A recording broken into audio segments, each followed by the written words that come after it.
الحمد لله نحمده ونستعينه ونستغفره ونؤمن به ونتوكل عليه ونعوذ بالله من شرور أنفسنا ومن سيئات أعمالنا من يهده الله فلا مضل له ومن يضلله فلا هادي له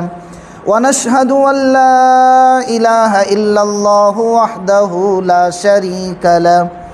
ونشهد أن سيدنا وسندنا ومولانا محمدا عبده ورسوله أرسله بالحق بشيرا ونذيرا وداعيا إلى الله بإذنه وسراجا منيرا أما بعد أعوذ بالله من الشيطان الرجيم بسم الله الرحمن الرحيم فقلت استغفروا ربكم انہ کان غفارا۔ محترم عزیز بزرگ اور دوستوں، اللہ رب العزت کا بے انتہا فضل اور اس کا کرم ہوا۔ اللہ رب العزت نے ہم سب کو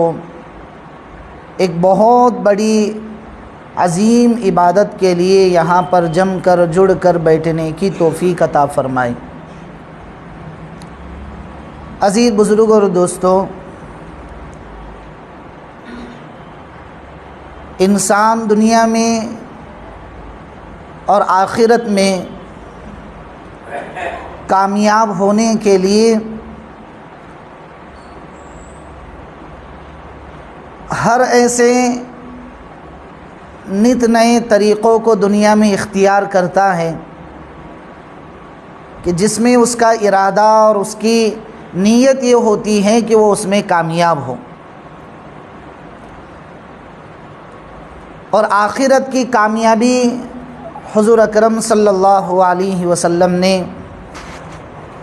اور ان کی تعلیمات نے ہمیں سمجھا ہی دیا ہے کہ کامیابی کن چیزوں میں رکھیے۔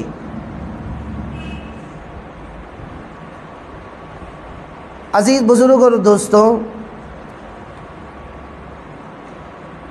مسلمان پر اور خصوصاً اس ملک کے مسلمانوں پر آئے دن ایک حالات کا جو جمع غفیر تسبیح کے ٹوٹے ہوئے دانوں کی گرنے کی طرح جو حالات امت پر آ رہے ہیں اور آتے رہتے ہیں، تو عزیز بزرگ اور دوستوں، ان میں بھی ایک مسلمان کی زندگی کا بہت بڑا دخل ہوتا ہے۔ قرآن کریم میں اللہ رب العزت نے ان چیزوں کا تذکرہ فرمایا ہے جن میں اسلام کی اور اہل اسلام کی اور ایمان والوں کی ترقی کے اسباب بھی بیان فرمائے ہیں اور تنزلی کے اسباب بھی بیان فرمائے ہیں۔ ظہر الفساد فی البر والبحر بما کسبت ایدی الناس۔ اللہ رب العزت فرماتے ہیں زمین میں جو حالات بنتے ہیں اور خشکی میں جو طوفان آتے ہیں، سیلاب آتے ہیں، زلزلے آتے ہیں، اور اسی طریقے سے الگ الگ قسم کے آزمائشیں جو آتی رہتی ہیں، وہ چاہے سمندری حالات ہو، پانی کے حالات ہو یا پھر زمینی حالات ہو، اس میں سب سے بڑا جو کردار ہوتا ہے وہ انسان کے اپنے اعمال ہوتے ہیں۔ جہاں اعمال بگڑتے ہیں وہاں حالات آتے ہیں، اور جہاں اعمال ہوتے رہتے ہیں وہاں حالات اپنے انداز پر چلتے رہتے ہیں۔ اللہ کے حبیب پاک صلی اللہ علیہ وسلم نے یہ بھی ارشاد فرمایا ہے کہ قرب قیامت سے پہلے پہلے مسلمانوں پر ایسی ایسی آزمائشیں آتی جائے گی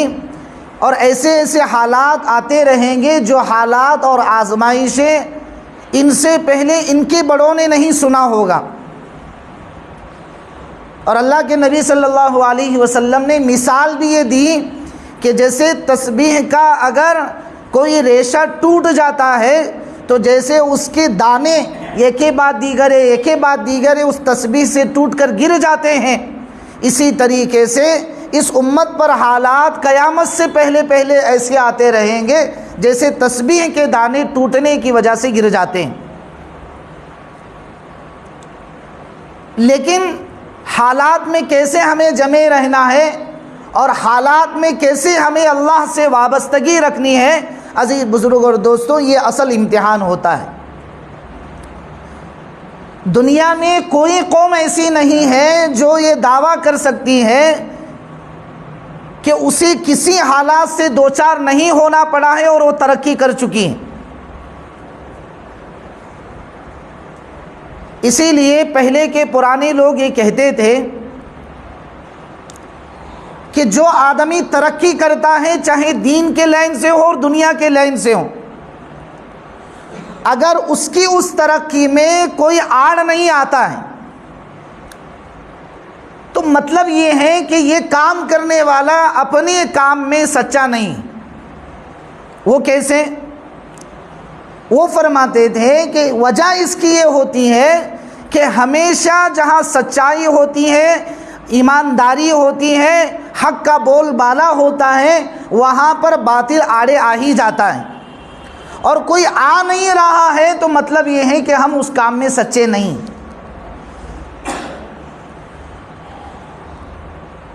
اور سچائی کے ساتھ کھڑے ہونے کی سب سے بڑی علامت یہ ہوتی ہے کہ اس کے ساتھ کچھ لوگ اس کے صف میں کھڑے ہوں اور کچھ لوگ اس کے مخالف میں کھڑے ہو جائیں۔ تو عزیز بزرگ اور دوستوں، عرض کرنے کا مقصد اور منشا یہ ہے کہ جہاں اس امت کے اللہ رب العزت سے جو رابطے ہیں اور جو راز و نیاز کی باتیں ہیں اور جو نمازوں کا اہتمام ہے، ذکر کا اہتمام ہے، تلاوت قرآن کریم کا اہتمام ہے، جب یہ ساری چیزیں جہاں اس امت سے چھوٹ جاتی ہیں تو اللہ تبارک و تعالیٰ کی طرف سے آزمائشیں آتی ہیں۔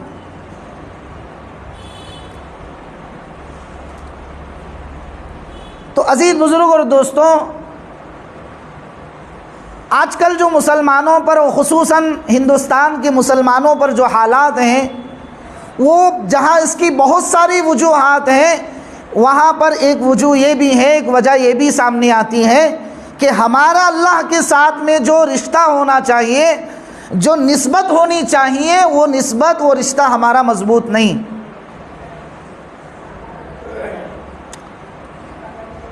تو عزیز بزرگ اور دوستوں، ہماری کوشش ہونی چاہیے کہ ہمارا رشتہ جو ہے، جس طریقے سے ایک باپ کا اپنے بیٹے کے ساتھ میں ہوتا ہے اور ایک ماں کا اپنے بچوں کے ساتھ میں ہوتا ہے، اس سے کئی زیادہ گنا محبت کا رشتہ ہمیں اللہ کی ذات سے ہونا چاہیے۔ جیسے ماں اپنے بچوں پر حالات آنے پر ایک تڑپ جاتی ہیں، اور باپ اپنے بچوں کی بیمار ہونے پر وہ ہر طرح کی کوشش کر کے کسی بھی طریقے سے اپنے بچوں کی شفا کے لیے وہ دوڑ دھوپ کرتا ہے، اپنے خون کو پسینے کی طرح، پانی کی طرح بہاتا ہے۔ تو عزیز بزرگ اور دوستوں، اللہ رب العزت کی ذات سو انسان سے اور مسلمان سے، ماؤں سے زیادہ پیار کرنے والی ذات ہے۔ تو اللہ رب العزت بھی ہماری مدد کے لیے، ہماری نصرتوں کے لیے اسباب اور اس کے دروازے کھلے رکھے ہیں، لیکن ضرورت یہ ہے کہ ہماری طرف سے بھی کچھ پہل ہونی چاہیے، اور وہ پہل یہ ہے کہ ہم اعمال صالحہ کی زندگی گزاریں۔ ہم اپنے نجی زندگی میں ہو یا ہماری عام زندگی میں ہو، ہم اللہ کی خشیت کے ساتھ اور اللہ سے ڈرتے ہوئے زندگی گزارنی چاہیے۔ تیسرے پارے میں اللہ رب العزت نے سورہ نازعات میں ان باتوں کا تذکرہ فرمایا ہے۔ وَأَمَّا مَنْ خَافَ مَقَامَ رَبِّهِ وَنَهَى النَّفْسَ عَنِ الْهَوَىٰ فَإِنَّ الْجَنَّةَ هِيَ الْمَأْوَىٰ، جو جنت کے راستے پر ہم چلنا شروع کیے ہیں، وہ اتنا آسان نہیں ہے کہ ہمیں آزمایا نہ جائے۔ حتیٰ کہ حضرات صحابہ رضی اللہ عنہم اجمعین کی یہ حالات تھے، ان پر ایسے اوقات آئے، ایسے ایسے حالات آئے کہ عزیز بزرگ اور دوستوں ان کے جو دل تھے وہ منہ کو آ لگے تھے، ان کے جو کلیجے تھے وہ پھٹ چکے تھے اندر سے، ایسے حالات ان پر آئے، لیکن انہوں نے اللہ سے اپنے رشتوں کو مضبوط رکھا، وہ حالات میں آگے پیچھے نہیں ہوئے، وہ حالاتوں کا اپنی زبان پر گلا اور شکوہ نہیں لائے، بلکہ وہ اعمال پر جم کر رہے، اچھے اعمال کرتے رہے، نمازوں کا اہتمام کرتے رہے، نبی کی باتوں پر عمل کرتے رہے، اللہ رب العزت نے راستے کھل کر دکھائے۔ تو ہر دور میں یہ ہمارے لیے نمونہ ہے، ہر دور میں ہمارے لیے ایک آئیڈیل ہے حضرات صحابہ رضی اللہ عنہم اجمعین اور ان کی زندگیاں، کہ جب بھی حالات آئے تو ہم ان حالات میں اللہ رب العزت سے اپنے رشتوں کو مضبوط رکھیں۔ بزرگ اور دوستوں، سوشل میڈیا کا استعمال اور اسی طریقے سے پرنٹ میڈیا کا استعمال جہاں پر بہت سارے اچھے کاموں کے لیے ہوتا ہے، وہاں پر بہت ساری غلط چیزوں میں بھی استعمال ہوتا ہے۔ آج کل نوجوانوں میں جو موبائل فون کی جو لت لگی ہوئی ہے اور جس کی عادت نوجوانوں کو پڑ چکی ہے، عزیز بزرگ اور دوستوں، اتنی کسی اور چیز کی عادت نہیں۔ یہاں تک یہ چیزیں دیکھی جاتی ہیں معاشرے میں، سوسائٹی میں اور نوجوانوں کی ان کی زندگیوں میں، کہ عزیز بزرگ اور دوستوں جیسے نشے کی عادت ہوتی ہے ایسے ہی موبائل فون کی عادتیں ان کو پڑ چکی ہیں۔ جیسے نشہ کرنے والا آدمی بغیر نشے کی زندگی نہیں گزار سکتا، اس کے لیے زندگی گزارنا دوپہر ہو جاتا ہے، اس سے کہیں زیادہ لوگ جو ہے اپنے آپ کو اور خصوصاً نوجوان جو ہے ان چیزوں میں اپنے آپ کو ملوث کر چکے ہیں۔ ایک یونیورسٹی ہے، اس کے ایک بہت بڑے پروفیسر گزرے ہیں، انہوں نے اپنا ایک بہت بڑا تجربہ لوگوں میں رکھا ہے اور وہ پیپر میں بھی شائع ہوا تھا۔ وہ کہتے ہیں کہ جو نسل، چاہے وہ نوجوانوں کی نسل ہو یا ادھیڑ عمر لوگوں کی نسل ہو یا جو بھی لوگ ہو، جو بھی معاشرہ ہو، جس نسل کو رات دیر تک اسکرین کے سامنے بیٹھا جاتا ہو اور وہ زیادہ اسی پر اپنے دھیان جمائے ہوئے ہوتے ہو، تو ان لوگوں میں زیادہ تر ڈپریشن کی بیماریاں ہوتی ہیں۔ اب ڈپریشن کیا ہے؟ چھوٹی چھوٹی چیزیں کو آدمی بڑا مسئلہ بنا دیتا ہے، نہ بیوی سے ٹھیک، نہ بچوں سے ٹھیک، نہ ماں باپ سے ٹھیک، نہ دوستوں سے ٹھیک، نہ رشتہ داروں میں ٹھیک، کہیں پر بھی اس کا من نہیں لگتا ہے، بلکہ اس کو ہمیشہ موبائل کی عادت پڑی رہتی ہے کہ کب وہ تنہائی میں بیٹھے اور کسی گناہ کو کر لے، کب وہ پہاڑوں کی اوٹ میں جائے اور گناہ کو کر لے، وہ کب کہیں کسی جنگل میں چھپ کر کسی گناہ کو کر لے۔ اس طرح کی ہوس جب بڑھتی ہے تو عزیز بزرگ اور دوستو آدمی ڈپریشن کا شکار ہوتا ہے۔ آپ سوشل میڈیا پر دیکھتے ہوں گے آئے دن ایک نئی خبر آتی ہے کہ کسی نے پھانسی لگا لی، کوئی جو ہے دوائی کھا کر خودکشی کر لی، کوئی جو ہے وہ اپنے کمرے میں بند ہو گیا اور ہفتے تک باہر نہیں آیا، جب لوگوں نے دروازہ توڑ کر دیکھا تو وہ نیند کی گولیاں کھا کھا کر وہی مر گیا۔ آپ نے کبھی سوچا ہے کہ لوگوں میں اس طرح کی بیماریاں کیوں پھیل رہی؟ حالانکہ وہ بہت زیادہ دنیا کے اسباب ان کے پاس موجود ہوتے ہیں، لیکن وہ چھوٹی چھوٹی چیزوں پر ڈپریشن کا شکار ہو جاتے ہیں۔ تو یہ پروفیسر صاحب کہتے ہیں کہ موبائل ہے، ٹی وی ہے، لیپ ٹاپ ہے، ان کی اسکرین جو لوگ زیادہ استعمال کرتے ہیں اور ان چیزوں کی اسکرین کے سامنے جو زیادہ بیٹھتے ہیں، بہت زیادہ قوی اندیشہ ہے اور خطرہ ہے کہ ایسے لوگ ڈپریشن کا شکار ہو جائیں۔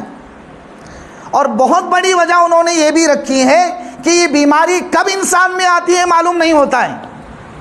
حالانکہ انسان نارمل نظر آتا ہے لیکن اس میں وہ چیزیں آ چکی ہوتی ہیں۔ ایک بہت بڑے اور آدمی ہیں، بایولوجی کے ایک بہت بڑے پروفیسر ہیں، ان کا تجربہ یہ ہے اور ان کا علم یہاں تک پہنچا ہوا ہے وہ یہ کہتے ہیں کہ رات 11 بجے سے لے کر 4 بجے تک، کب سے بھائی؟ رات 11 بجے سے لے کر رات میں 4 بجے تک جو لوگ اسکرین کے سامنے بیٹھتے ہیں، اینڈرائڈ موبائل کے سامنے بیٹھتے ہیں اور اسی طریقے سے لیپ ٹاپ کے سامنے بیٹھتے ہیں، ان چیزوں کی وجہ سے یہ بہت زیادہ قوی اندیشہ ہوتا ہے کہ ان لوگوں کے دماغ میں جو رگیں ہوتی ہیں اور جو اس میں قدرت نے کیمیکل بنایا ہوتا ہے. آپ کے سامنے میں ایک تحقیق رکھوں کہ جو ہمارا یہ جو دماغ ہے یہ سوچتا ہے کہ بھئی یہ چیز صحیح ہو رہی ہے، یہ چیز غلط ہو رہی ہے، یہاں خوشی ہو رہی ہے، یہاں غم ہو رہا ہے، یہاں اس چیز کی وجہ سے مجھے ٹینشن آ رہا ہے، اس چیز کی وجہ سے مجھے خوشی ہو رہی ہے. یہ سارا کمال ہوتا ہے دماغ کے اندر جو اللہ تبارک و تعالیٰ نے کیمیکل بنایا ہے. بہت بڑی قیمتی معلومات ہیں.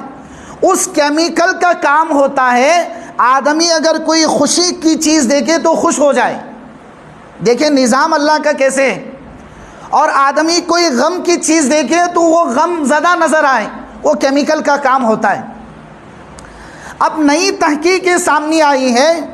بایولوجی کے ایک بہت بڑے پروفیسر ہیں، ماہر ہیں،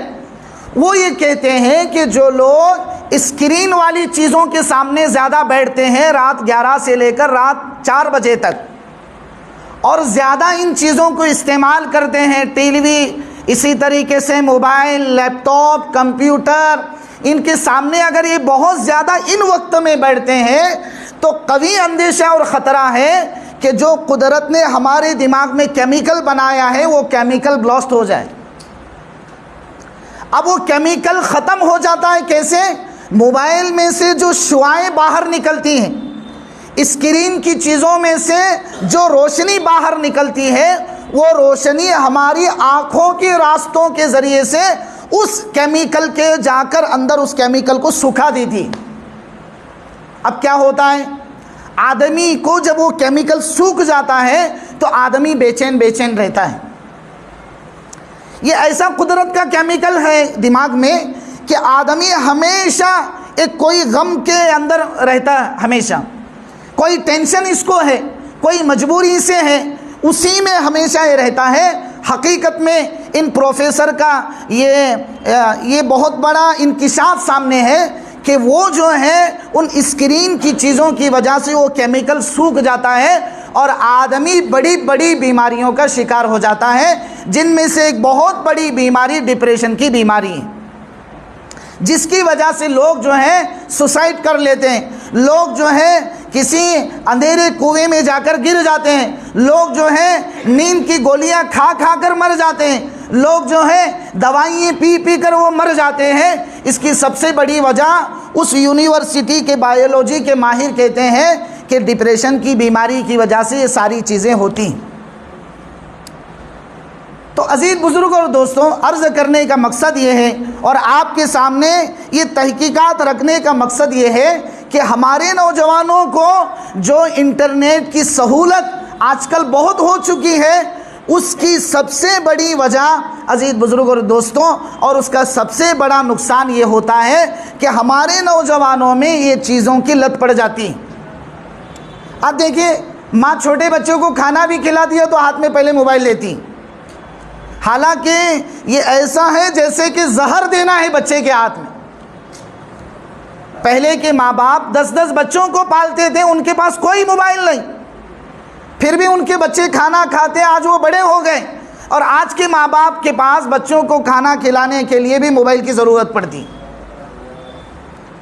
حالانکہ ہم ہی اپنے بچوں کے پاؤں پر کلاڑی مارتے ہیں. پھر جب یہ بچے بڑے ہوتے ہیں، اس دماغ کا جو خوشی اور غم کو سوچنے کا جو کیمیکل ہوتا ہے وہ جب سوکھ جاتا ہے ان کی ایک مدت کے پورا ہونے کے بعد، پھر وہی بچے ماں باپ کے نافرمان بنتے ہیں. نہ ان کو باپ کے باتوں میں محبت نظر آتی ہے، نہ ماں کے پیار میں ان کو محبت نظر آتی ہے، نہ ان کو رشتہ داروں سے کوئی اچھا سلوک نظر آتا ہے، بلکہ وہ ہمیشہ تنہائی پسند ہوتے ہیں اور ہمیشہ کہیں دور جا کر موبائل لے کر بیٹھ جائیں، بس یہی ان کو چاہیے. تو یہ جو بہت بڑے یونیورسٹی آف آکسفورڈ کے جو بہت بڑے ماہر ہیں، یہ ان کا تجربہ ہے کہ ان چیزوں کے استعمال کی وجہ سے نوجوان نسل جو ہے وہ خودکشی کے دہانے پر کھڑے ہو جاتی۔ تو عزیز بزرگ اور دوستوں، ایسے پرفتن ماحول میں، آزمائش کے دور میں ہمیں یہ ہونا چاہیے اور کرنا چاہیے کہ ہم جو ہیں حالات کا شکوہ کرنے کے بجائے ہم اعمال پر جم کر کام کرنے والے بنیں، ہم عمل والی زندگی بنائیں تاکہ اللہ کی طرف سے ہماری مدد کے لیے کوئی فیصلے ہو جائیں۔ تو آج کا ہمارا جو ٹاپک ہے وہ یہی ہے کہ ہم جو ہیں اللہ رب العزت کے ساتھ اپنی نسبتوں کو منسلک رکھیں تاکہ ہمیں دنیا کی بھی کامیابی ملے، خوشی ملے، اور ہمیں آخرت کی بھی کامیابی ملے اور وہاں کی خوشی میسر ہو۔ اللہ تعالی ہم سب کو عمل کی توفیق عطا